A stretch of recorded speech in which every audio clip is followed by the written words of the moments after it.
보관을 하고 또 그 볏짚 같은 것들은 다 둘둘 말아서 소들의 김밥으로 싸놓고 있더라고요. 여러분, 소들이 먹을 수 있도록 다 논에 이렇게 둥글둥글 말아놓은 거, 그 허연 걸로 싸놓은 거 보셨죠? 그거 소들의 김밥이라는 거예요. 이제 웃어주시죠. 감사합니다. 네, 이 가을이 되면은 우리나라 같은 경우에는 전통적으로 유교에 따라서 가을 시제를 이제 조상들한테 올리게 됩니다. 근데 예수님을 믿는 사람들은 그런 제사를 드리지는 않죠. 첫째 이유는 하나님은 부모님이 살아 계실 때 잘하라고 말씀하십니다. 부모님한테 잘하면은 하나님한테 잘할 때 이것도 잘 되고 저것도 잘 될 것이다 라는 약속은 안 하셨는데도 불구하고 부모님한테 잘하면은 범사가 잘 되고 장수할 것이라고 말씀하십니다. 그래서 지금도 부모님을 섬기고 계시는 분들은 하나님이 어떻게든 복 주시려고 기회를 찾고 계시는 것 같습니다. 그래서 돌아가시기 전에 부모님한테 잘하는 것이 우리 인간들이 예수님을 잘 믿는 길 중에 하나인 줄로 압니다. 돌아가시고 난 뒤에 아무리 제사상을 크게 올린다 해도 매일 그런 제사를 드린다 해도 조상들과는 아무 상관이 없기 때문에 살아서 잘하라고 말씀하십니다. 또 우리들도 언젠가는 우리 조상들이 갔던 길로 갈 것이니까요. 그런데 하나님께서 모든 인생들에게 육체는 부모로부터 받지만은 그 안에 있는 속사람인 영혼은 하나님 자신이 지으시거나 하나님께서 낳으심을 통하여서 하나님과 궁극적인 연관을 맺게 하셨습니다. 그래서 모든 영들의 아버지라고 하나님을 부르고 있습니다. 우리는 이 땅에서 부모로부터 받은 육체를 한 80년 또는 90년 또는 100년 그 기간 동안만 유지하고 그 안에서 살다가 이 육체를 벗어버리게 될 때를 맞이하게 됩니다. 그러는 가운데서 우리는 어떤 이들은 조상들한테 시제를 드리고 어떤 이들은 더 위에 있는 영혼의 아버지, 영원토록 우리가 같이 모든 행복을 누리게 될 하나님께 신령한 영적인 제사를 드리기도 합니다.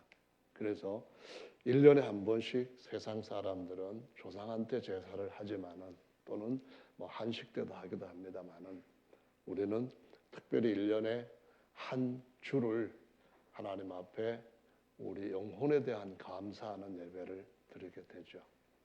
그래서 추수감사절이라고 하는 이름으로 특별히 감사하는 마음을 되새기게 되는데요. 제가 시골에서 5년 정도 목회를 할 때는 오늘 같은 주일에는 이 강대상 위에다가 호박, 감자, 고구마, 쌀, 무, 배추 온갖 것 갖다 다 쌓아놨습니다. 그렇다고 그거 저한테 다 주는 건 아니었고요. 그것은 이만큼 하나님께서 햇볕도 주시고 비도 주셔서 우리가 잘 살아왔습니다 하는 감사로 그걸 보면서 우리 마음속에 또 다른 하나를 생각하게 하는 겁니다. 농사를 짓는 분들한테는 그거를 더 보면서 실감 있게 우리의 영혼이 하나님 앞에 어떤 모습인가 하는 것을 되돌아보는 것이죠. 점검해보고 진단해보고 앞으로 어떻게 살 것인가 하는 것을 계획하고 다짐하는 거죠. 오늘 갑자기 쌀이 여기 올라와 있는 걸 보고 깜짝 놀랐을 뿐만 아니라 정말 새로운 옛날 기쁨을 느끼게 합니다. 이 화성 햅쌀입니다. 비록 10kg밖에 안 되지만은 이거 제 아내랑 같이 먹어도 될란가 모르겠습니다. 하여간 제가 화성에서 이렇게 목회를 처음 하고 그때 매주가 아니라 매 감사절마다 이렇게 쌀들도 올려놓고 온갖 그 추수한 것들을 올려놓았는데요.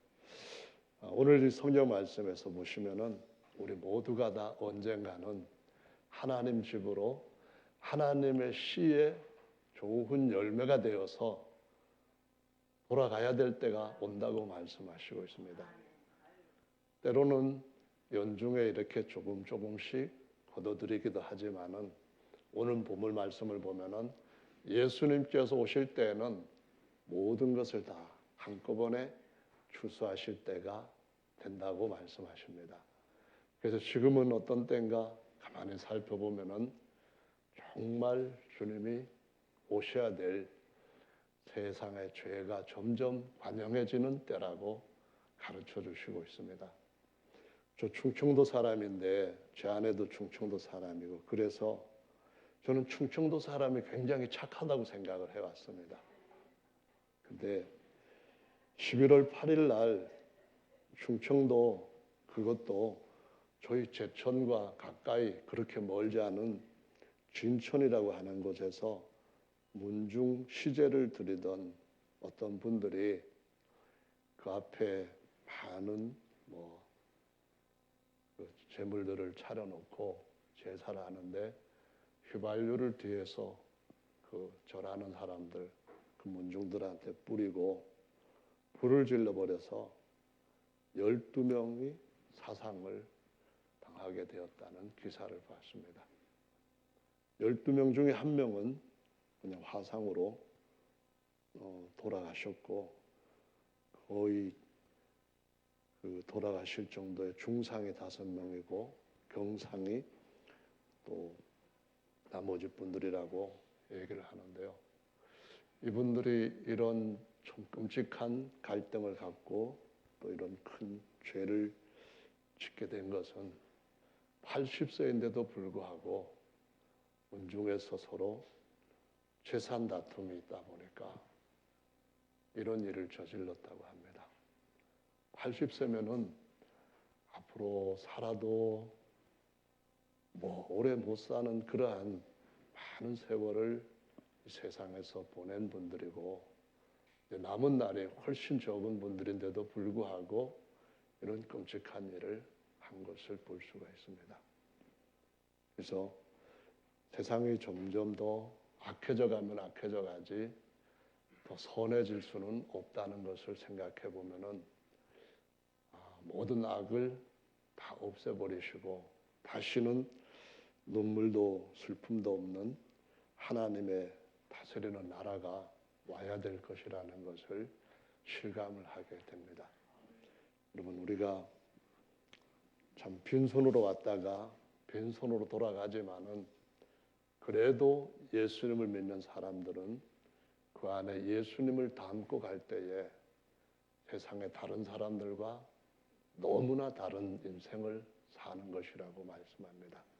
왜냐하면은 예수님은 하나님의 아들로서 다른 말로 하면은 하나님의 유일한 씨 독생자로서 우리들도 단지 사람의 아들 신분에 있다가 죄에 떨어져 있고 죄의 종이 되었던 그런 우리들도 하나님의 아들들로 하나님 아버지의 모든 것들을 유업으로 물려받을 수 있는 자리에 같이 세워주시기 위하여서 오셨고 또한 우리를 위하여서 씨를 뿌리고 열매를 맺게 하는 것처럼 심지어졌다고 말씀합니다. 요한복음 12장 24절의 말씀에 보면은 한 알의 밀알이 땅에 떨어져 죽지 아니하면 한 알 그대로이되라고 말씀합니다. 하나님께로부터 태어난 아들은 독생자이신 예수님 한 분밖에 안 계십니다. 근데 그분이 아브라함의 아들, 다윗의 아들, 사람의 아들로 이 땅에 오셨고 그냥 그대로 사시다가 훌쩍 하늘로 떠나신 것이 아니라 심지어 주셨다는 겁니다. 바로 우리 대신 죄를 짊어지시고 죽으시고 장사되신 것을 심지어 졌다고 말씀합니다. 그리고 장사된 지 3일 만에 말씀대로 성경대로 부활을 하셨습니다. 이유는 많은 아들들, 하나님의 많은 아들들을 얻기 위함이라고 말씀하십니다. 농사 지어보신 분 계셔요? 여기 있는 이 쌀은 하나를 심었을 때 한 알만 맺히는 경우가 없습니다. 여러 알이 그 이삭에 달리게 되고 포기에도 여러 이삭들이 달리게 됩니다. 그래서 하나를 심지은 이유는 하나님께서 그 아들 하나를 땅에다가 심으신 이유는 콩 심은 데 콩이 나듯이 팥 심은 데 팥이 나는 것처럼 하나님의 아들이자 사람의 아들을 육체의 이런 마치 껍질처럼 그렇게 해서 심으신 이유는 사람의 아들에 불과한 저희들, 죄의 종에 불과한 저희들을 하나님의 아들들로 세우시고 맏아들이 되시면서 많은 아들들을 자기와 같이 하나님의 영원한 영광의 형상들로 세우시기 위함이라고 말씀하십니다. 그래서 예수께서 보여주실 수 있는 최고의 기적은 요나의 표적이라고 말씀하신 겁니다. 요나가 물고기 뱃속에 3일 밤낮 있었던 것처럼 인자도 육체로는 죄를 대신 지시고 무덤에 3일 밤낮 계셨다가 살아나신다는 겁니다. 살아나실 때에 많은 하나님의 아들들을 얻게 하시는 일을 하셨다라고 말씀합니다. 이 말씀에서 성경대로 죽으시고 부활하셨다. 이 말씀은 구약에 있는 여러 가지 말씀들이 있는데 요나서에서 나온 말씀뿐만 아니라 또 다른 말씀이 있습니다. 그것은 이 창세기부터 말라기까지 구약 성경이라고 하는데 이 구약 성경에 보면은 추수에 대한 것이 많이 나옵니다. 그 중에서 오늘처럼 기독교인들이 추수 감사 예배를 드리는 것처럼 하나님 앞에 이 같은 의미로 제사하는 명절이 있었습니다. 이것이 바로 유대인들이 지켰던 7째 명절인 초막절, 또 다른 말로 하면은 장막절, 또 다른 말로 하면은 추수하여 저장한다 하는 수장절이라고 하는 것입니다. 유대인의 달력으로 7월 15일부터 7일 동안 야외에 가가지고 초막을 짓습니다. 그러니까 불과 그 외에 야자 잎이나 이런 것 갖다가 다 초막을 짓고 가족들이 거기서 텐트 생활을 하는 겁니다. 왜 그렇게 하는가 하면은 모든 우리 가족들은 다 여기서 떠나서 본래 집으로 돌아가야 된다. 임시초소다. 이거를 상기시키는 겁니다. 그때가 추수를 다 끝낸 연종 때이기 때문에 우리 모두가 다 언젠가는 끝이 오고 그때는 하나님의 곳간에 좋은 곡식, 알곡처럼 들어가야 된다. 그래서 그 명절을 지켰던 겁니다. 초막절, 인생은 풀과 같다는 거죠. 육체는 풀과 같고 그 영광은 풀의 꽃과 같아서 언젠가는 다 시들게 되고 지게 되는 것입니다. 주변에 가만히 보면은 내노라 했던 사람들도 임종 때가 되면은 그렇게 화려한 경력들을 누리지 못하고 내려놓게 되는 걸 봅니다. 며칠 전에 기사에 났는데 전두환 전 대통령 골프 치는 것도 마음대로 못 칩니다. 왜냐하면은 돈이 29만 원밖에 없으시대요. 제 생각에는 그건 아닌 것 같은데 골프 회원권이 있어서 쳤는데 골프 못 친다는 사람이 왜 와서 골프를 치냐 해가지고 세상에 난리를 칩니다. 왜 그럴까요? 한때는 최고의 권력자로서 다른 사람들 앞에 부러움의 대상이 됐을지도 모릅니다. 내려놓을 때가 누구에게나 옵니다. 노태우 대통령도 그렇게 행복해 보이지는 않습니다. 그렇다고 현재 문재인 대통령도 저와 여러분보다 행복하게 보이지는 않습니다. 참 권력을 누린다고 하는 것도 세상에서는 힘듭니다. 그런데 우리는 이 세상에서 그런 권력, 그와 같은 부, 그와 같은 명성, 이것이 오래 갈 줄로 너무 잘못 생각하고 거기에 빠진 인생으로 살아가다가 보니까 정작 지켜야 할 것들을 못 지키게 됩니다. 돈이 좀 없어지고 뭐가 조금 더 우리한테 손해가 될 것 같으면은 더 중요한 것을 바라보는 데서부터 우리의 눈을 엉뚱한 데로 돌리게 됩니다. 그래서 이런 것들을 1년마다 다시 한 번씩 쇄신시키는 것이 바로 장막절이요 초막절입니다. 떠나야 된다는 거예요. 여기 계신 우리 사모님 이제 곧 미국으로 떠나셔야 될 거예요. 그렇지 않습니까? 뭐 저희가 맛있는 걸 사드릴 때 사드린다 해도 그런다고 남아 계실 분 같지는 않습니다. 가족이 있는 곳으로 떠나야 됩니다. 지난주에 몽골에 혼자 가서 한국 허름한 호텔에 있는 동안에 바깥 내다보면서 한국이 다른 때보다 더 그리웠습니다. 왜냐하면은 저도 나이가 조금 느끼게 된 시기가 왔나 봅니다. 그래서 공항에 딱 내렸는데 한국이 정말 우리나라구나 하는 우리나라라는 감정이 확 올려오더라고요.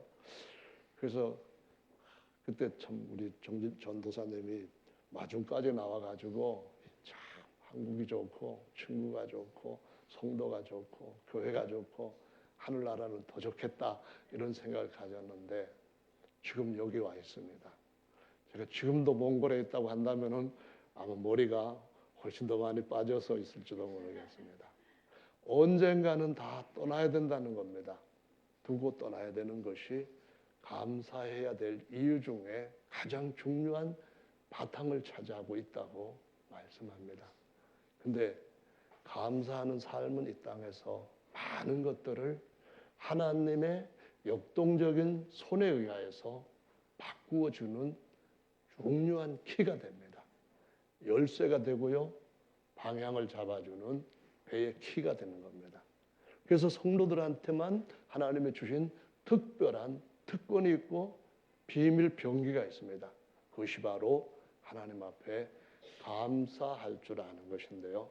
감사를 하지 못했다고 한다면은 감사를 찾아가지고 습관적으로 감사할 수 있는 감사의 사람이 되는 것. 그것이 바로 오늘 추수감사 예배의 중요한 첫 번째 목적이 되는 줄로 믿습니다. 네, 감사. 우리가 성경 말씀에 보면은 하나님 앞에 감사해야 될 여러 가지 이유들도 참 많이 있는데 따져보면은 아주 사소한 것에서부터 큰 것에 이르기까지 너무나 감사할 거리가 많은데 당연하게 생각하고 다른 더 보잘것없는 것들이 내게 이루어지지 않는다고 하는 그 이유 때문에 그 앞에 보이는 조그만 별것 아닌 것 때문에 크게 감사해야 될 것들을 그런 것들을 하루 이틀 놓치며 살고 때로는 1년 동안에 그런 일에 대해서 한 번도 감사하지 않고 보낼 때도 있다고 가르쳐 주시고 있습니다. 그래서 감사할 수 있는 저와 여러분들이 돼야 되는데 가장 중요한 것은 놓고 갈 것에 대해서도 감사해야 되지만은 아버지 집에 돌아갈 수 있도록 우리에게 정말 놀라운 은혜를 주신 것을 감사해야 될 줄로 압니다. 본절에 보면은 오늘 본문 말씀에 마지막 때 추수를 하는데 추수꾼은 천사들이다. 천사들을 보내어서 천국의 아들들은 하늘 천국으로 데리고 모셔갈 것이고 반면에 악한 자의 아들들은 불못에 불에 태운다. 참 생각하기가 끔찍한 그런 일이 일어날 것이라고 말씀하십니다. 예수님은 그 입에 거짓말이 하나도 없는 분입니다. 정말 그분은 평생 아무런 악한 말도 하시질 않은 그런 분인데 그분이 하신 말씀이 진실이고 진리인데 이 말씀을 하셨습니다. 악한 자의 아들은 버리신다는 겁니다. 왜냐하면 너무나 좋은 곳에 좋은 이들을 영원히 거하게 할 것이기 때문에 좋은 자가 되도록 주님이 자신을 우리에게 주신 것입니다. 그분으로 채워야만 우리가 그날에 갈 수 있는 좋은 사람, 좋은 씨가, 좋은 열매가 될 것이라고 가르쳐 주시는 거죠. 그래서 좋은 씨, 좋은 열매, 이거 되려면은 어떻게 해야 될까? 오늘 본문 말씀해 보시면은 마태복음 13장에 천국 비유가 7가지가 나옵니다. 예수님께서 오셔서 그 천국에 관한 비밀의 말씀들, 이것을 뿌렸는데, 씨를 뿌리듯이 뿌렸는데, 이것이 우리한테 너무나 좋은 씨, 말씀, 약속이기 때문에 복음이라고 얘기를 합니다. 더 좋은 게 없을 정도로 요거 들었으면은, 요거 받았으면은 복 받은 걸로 알고, 복 중에서도 최고 복인 줄 알고, 그 복을 받았다는 것 때문에 감사를 해야 된다는 거거든요. 그러면 요 복이 어떤 복인지를 뭘로 알 수가 있습니까? 성경에 기록된 말씀으로 안다고 해서 말씀의 씨라고 표현하고, 이렇게 농사 짓는 분들처럼 누구나 다 알 수 있는 것처럼, 농사 지을 때 요즘은 뭐 공부도 많이 하시지만 공부를 안 해도 알 수 있는 것은 뭘 뿌리든 뿌리면은 더 많은 것들을 거둔다고 하는 겁니다. 그래서 뭘 뿌리냐? 거기에서 우리가 성경 지식이 없어도 알 수 있는 것은 하나님이 주신 바른 말씀만 받으면 됩니다. 오늘 앞에 나와 있는 천국 비유에서 첫 번째 비유에는 뭐가 나오는가 하면은 사람의 마음을 밭이라고 비유하셨어요. 하나님이 세상을 이처럼 사랑하사 독생자를 우리에게 주셨는데, 이 세상이란 말은 세상에 있는 동안에 우리의 마음 상태를 밭이라고 하는데요. 이 밭이 우리가 흔히 한자로 얘기하면은 밭전자를 쓸 때에 네모에다가 10자를 붙여가지고 4칸을 만들었습니다.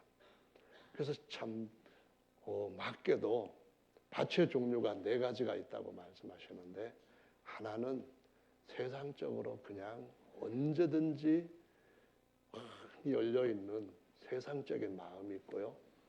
두 번째로는 밑에는 돌이 그냥 탁탁하게 있는데 위에만 살짝 흙이 덮여있는 돌짝밭이 있다고 합니다. 세 번째로는 여기저기에 잘 모르는데 비가 오고 날씨만 따뜻해지면은 막 올라오는 가시 엉겅퀴 밭이 있다고 합니다. 겉으로 볼 때는 다 비슷하게 보입니다. 그런데 어떤 조건이 거기에 딱 맞게 적용이 될 때, 그때부터 안에 있는 것들이 막 나와서 밭 저런 밭이었구나, 저 마음이 깨끗한 양심이 아니라 심보였구나, 이렇게 하는 것이 드러나게 됩니다. 그래서 어떤 환경이 우리에게 주어질 때에 그 환경에 맞게 우리의 마음이 말씀에 따라서 바른 대처를 하면은 옥토처럼 돼가지고 기경이 됩니다. 뽑힐 것들이 뽑히게 되고, 이 안에 숨겨져 있던 돌들이 이렇게 제거가 되고, 거기에는 30배, 60배, 100배의 결실을 갖게 된다 하는 것이 오늘 추수감사절에 이거 하는 농부들이 아는 것처럼 우리 심경을 해야 되는, 마음의 밭을 기용을 해야 되는 우리 모든 성도들의 지혜와 지식이 비밀로 있는 줄로 믿으시기 바랍니다. 이걸 갖다가 천국 비밀이라고 말씀하시면서 눈이 있는 사람과 귀가 있는 사람이 이걸 깨달을 것이라고 말씀하는데요. 여기 계시는 분들은 이목구비가 다 수려하신 대한민국에서 최고로 미남 미녀들만 모으셨다고 믿습니다. 저보다 더 잘생기셨기 때문에 저는 예수님 침례교회에서 이렇게 아름답고 정말 멋있고 또 참 인격적인 분들 앞에서 오늘 설교를 한다는 것 자체가 지극한 영광입니다. 정말 감사를 드립니다. 정말로 여러분은 하나님의 아들로서 언젠가는 맏아들의 형상과 같이 병쾌되도록 계속 자라가고 있는 이 세상에서의 밭들이십니다. 더 아름답고 더 실하게 세워져 가시기를 바랍니다. 가을에 과일 하나를 보더라도 정말 마음에 감동이 옵니다. 사람이 과일을 어떻게 만들어내겠습니까? 어떻게 사과를 만들고 어떻게 배를 만들어내고 어떻게 포도를 만들어내겠습니까? 이따만 호박들은 누가 만들겠습니까? 바로 씨를 주시고 씨를 심게 하심으로 그것들이 대대로 그 모습으로 사람들 앞에 모습을 드러내도록 설계하시고 일하시는 하나님에 의해서 되는 것이 틀림없는 줄로 압니다. 그런 하나님께서 하나님의 자신의 씨, 처음에는 사람의 씨를 세상에 뿌리셨고 이제는 그 모형으로 뿌렸던 사람들을 예수 그리스도와 같은 형상의 실체 형상으로 추수하시려고 농사일을 쭉 해오신 내 아버지는 농부요 우리는 그의 가지이고 열매라고 말씀하신 것처럼 하나님의 귀한 계획과 손길에 의하여서 저와 여러분들은 어떤 열매와도 비교할 수 없는 하나님의 최상의 씨와 열매로 추수되는 날이 오게 될 줄로 믿습니다.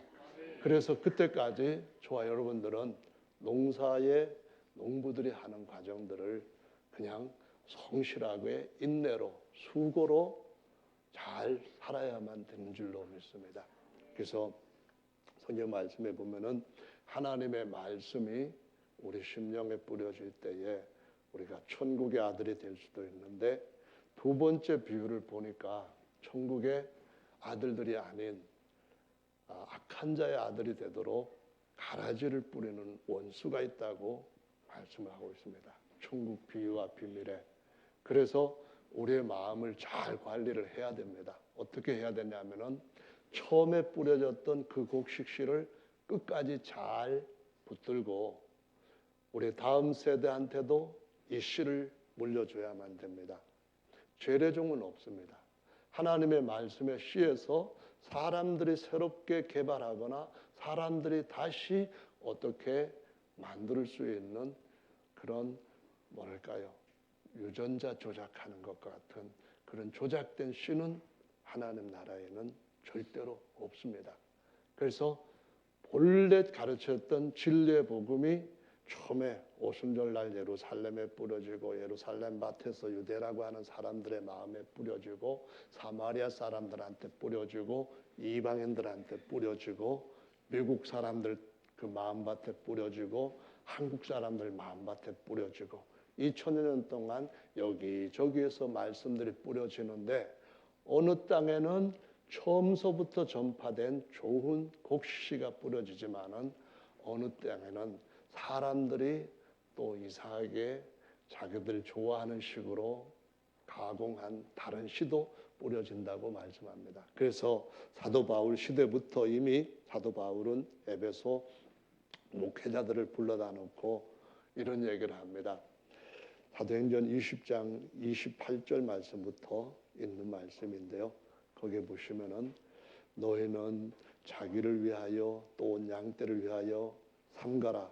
성령이 저들 가운데서 너희로 감독자를 삼고 하나님이 자기 피로 사신 교회를 치게 하셨느니라. 내가 떠난 후에 흉악한 이리가 너희에게 들어와서 그 양떼를 아끼지 아니하며 또한 너희 중에서도 제자들을 끌어 자기를 쫓게 하려고 어그러진 말을 하는 사람들이 일어날 줄을 아노니 그러므로 너희가 일깨어 내가 3년이나 밤낮으로 쉬지 않고 눈물로 각 사람을 훈계하던 것을 기억하라. 지금 내가 너희를 주님과 그 은혜의 말씀에 부탁하노니 그 말씀이 너희를 능히 든든히 세우사 지극히 거룩하게 하심을 입은 모든 성도와 그 가운데서 너희도 기업을 얻게 할 것이다 라고 말씀하십니다. 그래서 저는 여러분들이 어느 씨를 받아야 될 것인가 하고 궁금해 하신다면은 확실하게 구별할 수 있는 기준을 가지고 답할 수가 있습니다. 사도행전에 교회가 시작되었던 그날부터 뿌려진 첫 번째 뿌려진 영원히 변함없는 이 씨를 여러분들이 꼭 여러분 자신과 여러분의 후대에게 전해야 된다. 주님이 오실 때까지 그래야 된다라는 것을 말씀드릴 수가 있습니다. 여러분 그렇게 하시기를 예수님의 이름으로 축원합니다. 사도 요한은 그러므로 너희가 처음부터 받은 것을 너희 안에 거하게 하라. 그리하면은 너희가 하나님 안과 그리스도 안에 거할 것이다. 영생을 얻는다는 말씀입니다. 베드로 1장의 말씀에서 보면은 너희가 거듭난 것이 썩어질 씨로 된 것이 아니요 썩지 아니한 씨로 말미암아 된 것이니 항상 살아있는 하나님의 말씀으로 되었다 하시면서 모든 육체는 풀과 같고 그 모든 영광이 풀의 꽃과 같으니 풀은 마르고 꽃은 떨어지되 오직 주의 말씀은 세세토록 있도다 하였으니 너희에게 전한 복음이 곧 이 말씀이니라 라고 말씀을 하십니다. 이 베드로전서 1장 22절로 25절 말씀에서 왜 모든 육체는 풀과 같다고 말씀하십니까? 저나 여러분은 언젠가는 이 땅에서 육체를 벗게 되는 날을 맞이하기 때문에 잠깐 장막에 거하는 중이라고 잠깐 초막에 거하는 중이라고 일깨우고 있는 것입니다. 세상에서 아무리 크게 성공했다 할지라도 빈손으로 왔다가 빈손으로 간다 해서 적신내 적신거라고 말합니다. 우리는 다시 한번 처음처럼 육체에 관계된 것들은 다 벗고 하나님 앞에 하나님이 입혀주실 영원한 것으로 갈아입을 준비하는 삶을 살아야 되는 하나님 앞에 나그네인 줄로 이번 추수감사절을 통하여서 새기는 은혜가 있으시기를 예수님의 이름으로 축원합니다. 초대교회 때부터 이러한 사단의 공격들은 계속 있어 왔고요. 그러다 보니까 사도 바울은 고린도 교회에게 편지를 보낼 때도 우리가 너에게 전파한 예수와 다른 예수, 너에게 전파한 복음과 다른 복음을 받으면은 너희는 저주를 받는다고 말씀을 하면서 이런 다른 예수, 다른 복음을 전하는 자들은 다른 그 예수님의 이름으로 한다 할지라도 뱀이라고 하는 말씀을 하고 있습니다. 뱀이 다른 예수 전하고 뱀이 다른 복음 전한다는 거예요. 바른 어느 것을 지켜야 되냐 하면은 처음부터 전파된 바른 곡식의 말씀을 끝까지 지켜야 된다는 겁니다. 우리 일생 끝까지 주님 오실 때까지 우리 대대손손이 그래야 된다고 가르쳐 주시고 있습니다. 할렐루야. 그런데 문제는 곡식씨를 심었어도 그 곡식씨가 다 추수되는 그런 곡간에 들어가는 것은 아니라는 겁니다. 시골에 가보면은 비가 많이 오면은 햇볕이 충분히 이렇게 일사량을 주지 못하기 때문에 열매가 단단하게 알이 채워지지 않습니다. 태풍이 불거나 하면은 상처가 나고 낙과가 되기도 합니다. 그런 것들은 사람들한테 어떤 식용으로 사용되지 못하고 버려지게 됩니다. 그렇기 때문에 곡식씨를 처음에 받았다 할지라도 끝까지 채워져 가는 신앙을 해야 됩니다. 좋은 것으로 채워져 가는 신앙을 끝까지 해야 되는데요. 속에 뭐가 채워졌는지 어떻게 알 수가 있습니까? 근데 알 수 있는 방법은 그 안에 것을 바깥으로 나오도록 쏟아보면 압니다. 예를 들어서 저는 비유를 누구한테 들었는지는 잘 모르지만은 이거 제가 했다고 하면 화낼 분이 계실지 몰라서 누구한테 들었는지 모른다고 이제 둘러댄 겁니다. 꿀단지가 있습니다. 그냥 겉으로 볼 때는 별 볼 일 없는 허술한 그냥 단지입니다. 그런데 이 단지를 딱 이렇게 기울여가지고 봤더니만 그 안에서 줄줄줄 나오는 것이 토종 꿀입니다. 이 단지로 볼 때는 별것 아닌데 그 안에 있는 것이 뭔가 쏟아보니까 꿀이 나옵니다. 살살살살 흔들어도 꿀이 나오고 확 쏟아도 꿀이 나오고 그냥 갖다가 확 이렇게 해도 꿀이 나옵니다. 그런데 시골 가면 예전에는 꿀단지만 있는 게 아니고 이런 단지가 있었습니다.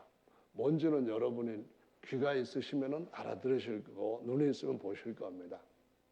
이거는 이렇게 지고 가다가 밭에 갔다가 붓고 해가지고 예전에는 참 기생충 그것도 많았습니다. 왜냐하면은 이 더러운 것들을 갖다가 밭에가 뿌리고 그걸 가지고 거름으로 사용하다 보니까 그걸 제대로 삶지도 않고 야채로 막 먹는데 다 손도 제대로 씻지도 않고 먹다 보니까 제가 국민들이 다니는 학교 다닐 때 국민학교 다닐 때 그때 학교에 가면은 맨날 기생충약 주고 거기다가 또 뭐 받아오라고 해가지고 또 주고 그거 해가는 게 정말 좀 싫었습니다. 근데 그때 검사만 하면은 먼충 하면서 막 이것들이 다 나와가지고 이것들이 먹을 것도 없는 그 시대, 그 시절에 뭘 먹으면은 다 가로채 먹어가지고 애들 중에 어떤 애들은 봄날만 되면은 따뜻한 데 앉아가지고 이럴 시절이 있었습니다. 참 우리나라 발전 많이 해서 이 부분도 감사해야 될 일이지만은요. 한 것은 아무리 청자 백자에다가 그걸 담아도 겉이 속의 것을 바꾸는 게 아닙니다. 가만히 살살 문지르고 살짝 해도 거기는 꿀이 안 나옵니다. 우리가 이 땅에서 무엇이 이루어졌느냐에 따라 가지고 알맹이가 있는지 없는지를 알 수 있게 됩니다. 어떤 일을 만날 때 거기에 가시원금키가 나오는 환경이 딱 도래했을 때 거기에 위의 것들은 말라버리고 햇볕이 더 쬐임으로 인해서 이 깊이가 없는 돌짝밭이 자리를 딱 차지하고 있을 때 그 환경이 오면은 안에 있는 것들이 자연스럽게 나오게 되어 있습니다. 그래서 성경은 우리에게 하나님의 말씀을 받고 하나님의 씨가 되는 그 순간 하나님의 아들 내가 너를 낳았다는 증표를 어디다 두게 하셨는지를 성경에서 여기다 두고 말씀을 하십니다. 입에다가 뒀다는 거예요. 그리고 이것은 다 누가 봐도 항아리들입니다. 여러분 자매님 중에 연세가 드시면 이런 모양이 됩니다. 항아리형. 콜라병처럼 이렇게 하는 그런 건 아니고 항아리형. 근데 이런 분들이 농담 삼아 하는 말이 50대 60대가 되면은 자루에다가 막 넣는다 뭐 이런 식으로 얘기를 하는데요. 근데 이 겉은 항아리인데 그 안에서 하나님의 성령을 가득하게 채우면은 질그릇을 만드신 분이 먼저 속을 가득하게 채울 때 곡식을 거두어 가지고 이 쌀 만들 때도 마찬가지입니다. 이것을 바깥에 가가지고 도정을 하게 됩니다. 껍질은 딱 벗겨내는데 주님이 우리들도 이 땅에서 이 질그릇 항아리는 언젠가 싹 벗겨내고 예수 그리스도의 부활하신 그 모습으로 영원토록 새롭게 입혀주실 일을 하신다는 겁니다. 이것이 바로 장막절인데 처음에는 육체 장막을 입었다가 나중에는 하나님의 영광스러운 장막을 딱 입혀주신다는 것으로 추수라는 것에 빗댄 거예요. 너무 쉽죠? 이것도 모르면은 정말 이거는 어릴 때부터 농사일 한 번도 안 해보신 분이 그럴 수도 있게 하지만은 들어봐도 알 수 있는 쉬운 건데 오늘 제 말씀을 듣고 뭐 어렵다 그런 분들이 계신다고 한다면은 저는 예수님 침례교회에 있는 동안에 참 영광스러움도 있지만은 이 뭐랄까요 잘 전하지 못하는 부덕함 때문에 심려를 끼친 점도 있다 해가지고 참 죄송하게 생각하는 부분도 있습니다. 어쨌든거나 이 안의 것이 질그릇 안에 있는 것이 항아리 안으로 나온다는 걸 꼭 기억하시기 바랍니다.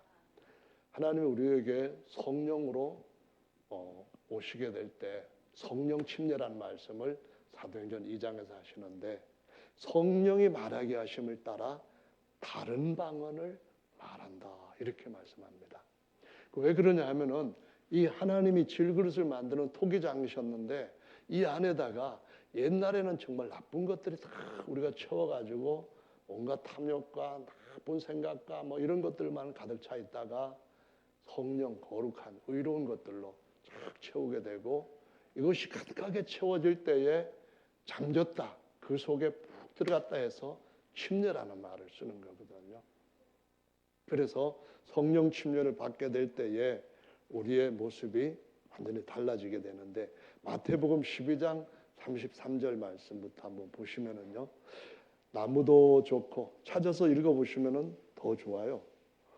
나무도 좋고 실과도 좋다 하든지 나무도 좋지 않고 실과도 좋지 않다 하든지 하라. 그 실과로 나무를 아느니라. 독사의 자식들아, 너희는 악하니 어떻게 심판을 선한 말을 할 수 있느냐. 이는 마음에 가득한 것을 입으로 말함이라. 선한 사람은 그 쌓은 선에서 선한 것을 내고, 악한 사람은 그 쌓은 악에서 악한 것을 내느니라. 내가 너희에게 이르노니 사람이 무슨 무익한 말을 하든지 심판날에 이에 대해서 신문을 받으리니 내 말로 의롭다함을 받고 내 말로 정죄함을 받으리라. 여러분, 시냇가에 심지은 나무라는 비유는 성령의 강가에 사는 의로운 성도들, 믿음으로 사는 성도들, 그 비유거든요. 시편 1편이 그래요. 그 성도들이 복이 있다고 했는데 그 이유는 주야로 주의 말씀을 먹을거리로 묵상하는 자라는 거예요. 말씀 듣고 이거 잘못됐구나, 내가 이렇게 해야지, 그래야 되는데 아무리 진주성찬을 차려놓아도 안 먹으면은 굶어서 아사하는 거예요. 아무리 말씀을 알아도 순종치 않으면은 천국 못 가는 거예요. 제 말 틀렸어요? 아멘이 왜 하나도 없죠? 뭐 그냥 기분 좋은 말씀만 하시면은, 제가 드리면은 아멘 하시면은 안 되는 거예요. 때로는 좋은 약은 입에 쓰다 하는 것처럼 쓸 때도 있어요. 때로는 이렇게 맞을 때도 있어요. 자, 그래서 이 생명의 시냇가에 심지은 나무가, 이것이 의의 나무인지 악의 나무인지 선의 나무인지 아니면은 죄의 나무인지, 의와 죄, 선과 악, 이걸 뭘로 분류할 수 있냐면은 열매를 가지고 한다는 거예요. 이게 벼를 뿌렸는지 보리를 뿌렸는지 이거를 뭘로 아는 거예요? 물론 그 자라나는 모습들을 보면 알지만 결정적으로 알 수 있는 것은 열매예요. 그래서 배나무에 배 달리고 사과나무에 사과 달리는 거예요. 콩 심으면 콩 나는 것처럼, 팥 심은데 팥이 나는 것처럼 그런 거예요. 근데 열매를 뭐라고 얘기했어요? 입에 있는 말이라는 거예요. 이 말이 저 사람이 천국 갈 선인 의인인지 악한 자의 자식이 되는 뱀의 자손인지를 알 수 있는 열매라는 거예요. 쉽죠? 정말 그래요. 마지막 심판 때 이걸로 심판하신다고 하셨어요. 아무리 우리가 처음에 물과 성령으로 거듭났어도 이거는 기름을 채우는 것처럼 그 10명의 처녀들한테 기름을 계속 채우라 그랬잖아요. 그거 안 채우고 다른 거 채우면은 그거 나오는 거예요. 예전에 어떤 차에다가 휘발유를 넣어야 되는데 경유를 넣었다가 뭐 난리가 났다는 그런 얘기했는데, 지금 아주 이렇게 집어넣는 노즐부터 구멍부터 다르기 때문에 그런 실수가 안 일어나는데요. 아무리 꿀 딴졌다 할지라도 꿀 다 퍼먹고 난데 꿀 채워야지, 엉 채우면은 꿀 딴지 아닌 거예요. 우리가 거듭났다 할지라도 끝까지 뭘 채워야 돼요? 기름을 채워야 되는 거예요. 무슨 기름? 거룩한 기름을 채워야 여기에 성령의 열매들이 나오는 거예요. 성령의 열매들 성경에 나오잖아요. 그것이 안 나오는 이유는 뭐예요? 간단한 거예요. 안에 뭐가 들었는지가 여기에서 증명이 되는 거예요. 열매가 배인지 사과인지 그거 보면 여러분이 배를 딸 수도 있고 사과를 딸 수도 있어요. 근데 정말 우리가 조심해야 되는 것은 입이 더러우면은 이 더러움이 다른 사람한테 계속 더럽혀지는 거예요. 똥을 아이고 거룩한 시간에 이거를 실수로 나왔는데요. 왜 피합니까? 무서워서 피하는 사람은 없어요. 싫은 거예요. 화장실에 가서 찬양도 할 수 있지만은 화장실에서 매일 살려고 한다면은 누가 기뻐하겠어요? 천국에 가면은 없는 것 하나가 있는데 뭔지 아세요? 화장실이 없어요. 왜냐하면은 뒤로 나오는 배설물이 없기 때문에요. 그래서 우리 속에 뭐가 들었냐 하는 것은 말이 증명을 하는 거예요. 우리가 어떤 일을 당할 때에 우리 밭이 어떤 바탕으로 되어 있는지를 증명하는 것이 거기에 있는 거예요. 다른 때는 괜찮은 것 같다가 무슨 일이 딱 이렇게 조우하게 만나게 되면은 그때 안에 있던 것들이 나오는 것이 참 문제인 거죠. 진실이 아닌 것들을 진실인 것처럼 바꾸고 선한 것이 아닌 것들을 갖다가 선한 것처럼 바꾸고 하나님 앞에서 정말 언젠가는 입에서 나오는 말로 심판을 받게 될 것인지를 잊어버리고 사는 삶은 쭉정이가 되는 삶이에요.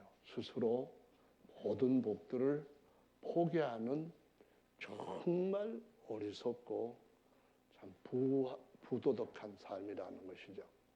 예를 들어서 그런 말씀을 거기만 있는 것이 아니고 많이 있거든요. 민수기 21장에 보면은 이스라엘 백성들이 광야를 가는데 광야는 힘들어요. 정말 힘들어요. 가기가 정말 힘들어요. 가다가 죽을지도 모르는 두려움이 항상 짓눌러요. 그런데 물도 없고 먹을 것도 맨날 만나만 주는 거예요. 어제도 만나 주시더니 오늘도 만나 주는 거예요. 하나님이 전능하시면은 만나만 주지 않고 때로는 전도 주시고 무슨 전? 뭐 배추전이라든가 뭐 이런 전 있잖아요. 그 전도 주시고 아니면 인절미도 주시고 아니면 피자도 주시고 국시도 주시고 뭐 이런 것들 주시면은 전능하신 분한테 뭐가 문제가 돼요? 근데 똑같이 맨날 만나만 주시는 거예요. 그러다 보니까 이스라엘 백성들 입에서 불평이 나오고 원망이 나오고 우리가 옛날에 노예 생활할 때는 차라리 이거보다 잘 먹었다. 이게 뭐냐 메뉴판에 딱 한 가지밖에 없고 이거 먹고 40년을 살아 이렇게 불평하다 보니까 불뱀들이 나온 거예요. 이 불뱀이 특별히 사막 지역에 사는 아주 독성이 강한 뱀들이거든요. 물기 시작하는 거예요. 사람들이 죽어가요. 결국은 모세가 하나님 앞에 저들을 살려주세요. 어떻게 저들을 살릴 수 있을까 했을 때에 노수로 장대를 만들어가지고 장대를 만들고 그 노수로 뱀을 만들어서 그 위에다가 달아놔라. 그걸 보는 사람은 그 뱀의 중독에서부터 치료를 받고 살게 될 것이다 한 거예요. 근데 요한복음의 말씀에 보면은 요한복음 3장 말씀에 이렇게 나와요. 모세가 광야에서 뱀을 든 것 같이 인자도 들려야 하리니 이는 저를 믿는 자마다 영생을 얻게 하려 하심이니라. 하나님이 세상을 이처럼 사랑하사 독생자를 주셨으니 이는 저를 믿는 자마다 멸망치 않고 영생을 얻게 하려 하심이니라. 하나님이 그 아들을 세상에 보내신 것은 세상을 심판하려 하심이 아니요 저로 말미암아 세상이 구원을 받게 하려 하심이니라. 여러분 잘 아시는 말씀이 요한복음 3장 16절이요. 하나님이 세상을 이처럼 사랑하사 뭐 이렇게 막 하는데 대부분 다 아셔요. 거기에 14절에 뭐라고 하는가 하면은 하나님이 옛날 성경에 말씀하시기를 이렇게 합니다. 원망하고 불평하고 그러는 사람들한테 뱀이 와서 물어갖고 죽게 만드시면서 예수님이 십자가에 달리시고 우리 죄를 대신 제속하신 것은 입을 치료하기 위함이라는 거예요. 그래서 성령으로 다시 태어날 때에 입에 성령이 말하게 하심을 따라 다른 언어를 말하게 하셨다는 거예요. 정말 중요한 일이 아니겠어요? 아멘. 이거 30년 전에도 말씀드렸던 만나예요. 맨날 지금도 똑같이 얘기하는데 다 드셔야 돼요. 여러분이 끝까지 주님 앞에 간다면은 성령 충만함이 그릇이 조금 요만해졌어요. 믿음 생활을 자꾸 하다 보면은 10년 되면 그릇이 더 커져요. 30년 되면은 더 커져요. 그러면은 성령 조금 채웠을 때하고 커졌을 때 채워진 것이 다를 거 아니에요. 그런데 20년 되고 30년 됐는데 성령 충만함을 받으면은 그만큼 신령한 사람으로 더 커져 있는 거인이 됐는데, 반면에 다른 것들 갖다 채우면은 어떻게 되는가 하면은 엄청나게 더 많이 큰 것 속에서 나쁜 것들이 막 콸콸콸콸 쏟아져 나오는 거예요.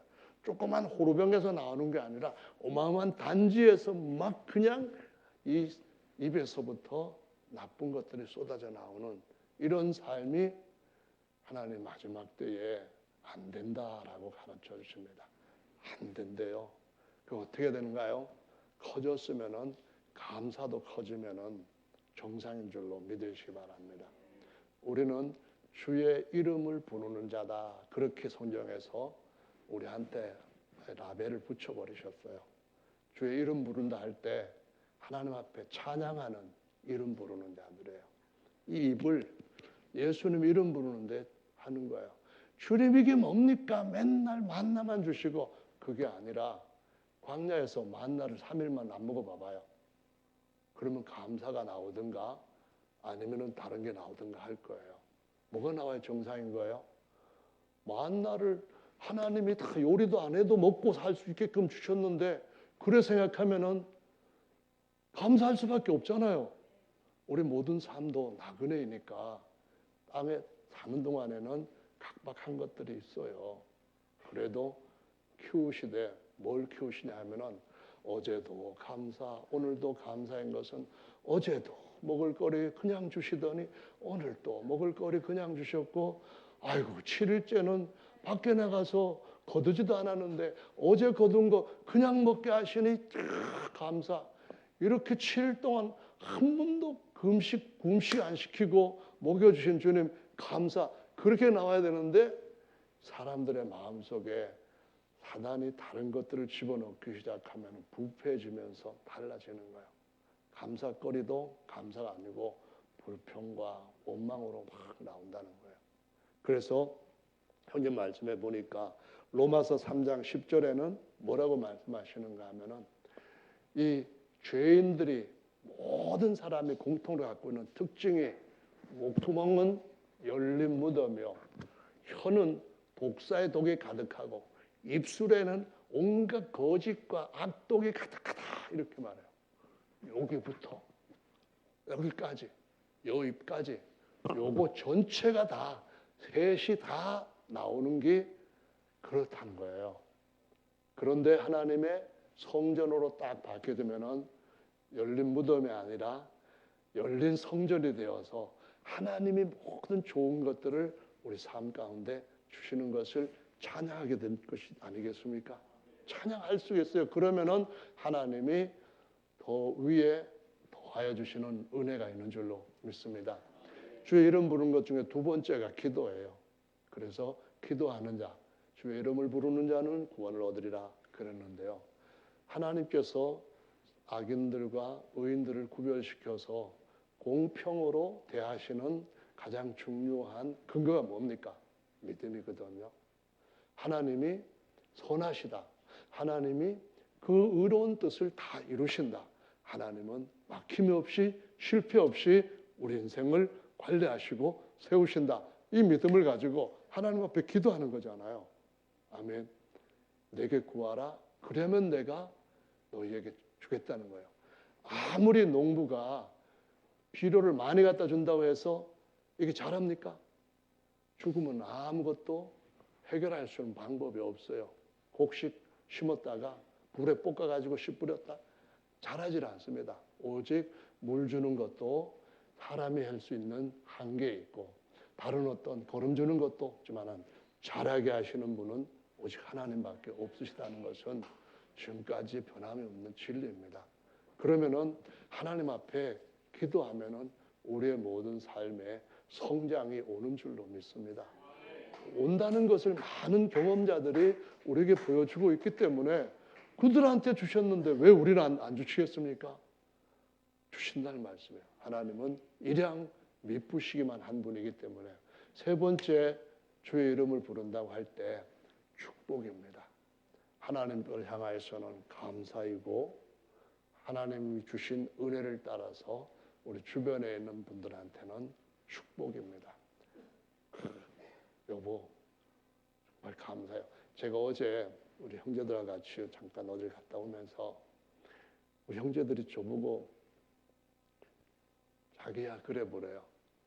그래서 제가 다른 목사님이 그러는 걸 보고 자기야 그랬는데 바로 앞에 앉아 있는데도 듣지를 못하더라고요.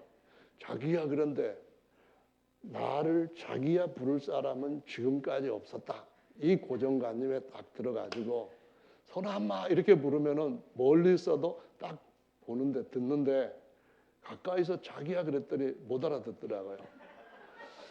이게 설교 시간 이런 것까지도 해야 되는 건지 죄송합니다. 정말 죄송한데 제가 제 아내한테 잘못하는 것 중에 뭐 여러 가지가 있습니다. 요리도 제대로 하지도 않고 청소도 제대로 하지도 않고 그 중에 한 가지가 여보 고생 많았지? 뭐 이런 얘기라든가 힘들어서 뭐라고 얘기할 때 꼭 남편이 아니라 목사로 얘기합니다. 아니야 그거는 자기가 이런 부분에 생각을 잘못하고 있는 거야. 뭐 이렇게 계속 풀어가다면은 지금 35년 동안 당신은 나한테 목사였지 남편이 아니라 이거예요. 내가 그렇게 힘들어서 얘기할 때는 그럴 수도 있겠다 하고 그렇게 빈말이라도 해주기만 하면 자기가 탁 풀리겠는데 저는 그렇게 할 경우에 공의가 무너지는 것 같아요. 우리 집에서부터 세워져야 하는 정의가 흔들리는 것 같아요. 그래서 그 말을 못하는 거예요. 마음은 정말 있는데 이게 진실인데 여기 계시는 연세 드신 집사님도 그렇잖아요. 우리 집사님한테 여보 평생 정말 나를 위해서 여러 가지로 사랑으로 봉사해주고 뭐 이렇게 해주고 한 거 정말 고마워서 그러시지 않으시죠? 대답 안 하셔도 아시죠? 꼭 대답하실 필요도 없어요. 다 그래요. 근데 하나님 우리 입에다가 감사하라고 하는 아주 중요한 것을 주셨습니다. 그렇게 중요한 것인데도 불구하고 역으로 쓰는 것은 정말 우리 안에 참 더러운 것들이 가득할 때에 그렇게 나오는 거거든요. 여러분 감사하면서 축복하시면서 이 한 해에 지금까지 우리가 이런 농사, 직장생활 잘했다. 그거 감사한 일이지만은 주변에 옆에 있는 분들한테 감사하시고 축복하시기를 바랍니다. 여보 정말 내 인생에서 최고의 제대로 된 선택은 하나님이 나를 택해 주셨으니까 내가 하나님 택한 건 아니고 내가 한 일 중에 최고는 당신을 택한 거야. 정말 우리 일생에서 가장 귀한 보배가 있다면은 내 사랑하는 자녀들을 하나님으로부터 선물로 받은 거야. 너는 우리 가정에서 정말 무엇과도 비교할 수 없는 최고의 하나님 주신 보물이야. 이렇게 좀 축복하고 서로 감사할 수 있는 그러한 계기가 오늘 이 추수감사절에 하나님의 나라의 곡식으로 좋게 들어가기를 소망하는 모든 분들한테 가득하게 되시기를 예수님의 이름으로 축원합니다. 야고보 3장 말씀에 혀가 우리 인생을 뭘로 굴레를 씌운다고 했습니다. 혀가 자동차의 핸들과 같다고 했습니다. 혀가 배의 키와 같다고 했습니다. 혀를 어떻게 쓰는 자라 인생을 망치기도 하고 다른 사람을 태우는 잘못된 일에 같이 연루될 수도 있다고 말씀합니다. 여러분 주변에 있는 분들한테 혀를 잘 쓰는 분이 계시면은 서로 복 주시고 복 받고 축복하시고 축복받고 이렇게 복이 샘물에서 강물처럼 넘쳐나게 되시기를 바랍니다. 근데 주변에 쓰레기가 막 나오고 화장실의 것 배설물이 막 나오시면 좀 멀어지실 필요가 있습니다. 화장실에 가까이 가면은 적어도 냄새까지 몸에 배게 됩니다. 그래서 좋게 인생을 하나님의 선하신 것으로 가득 채우시게 되기를 예수님의 이름으로 축원합니다. 다 같이 잠시 동안 이 주수를 바라보는 말씀을 믿는 하나님의 천국의 아들들로서 함께 기도하는 시간.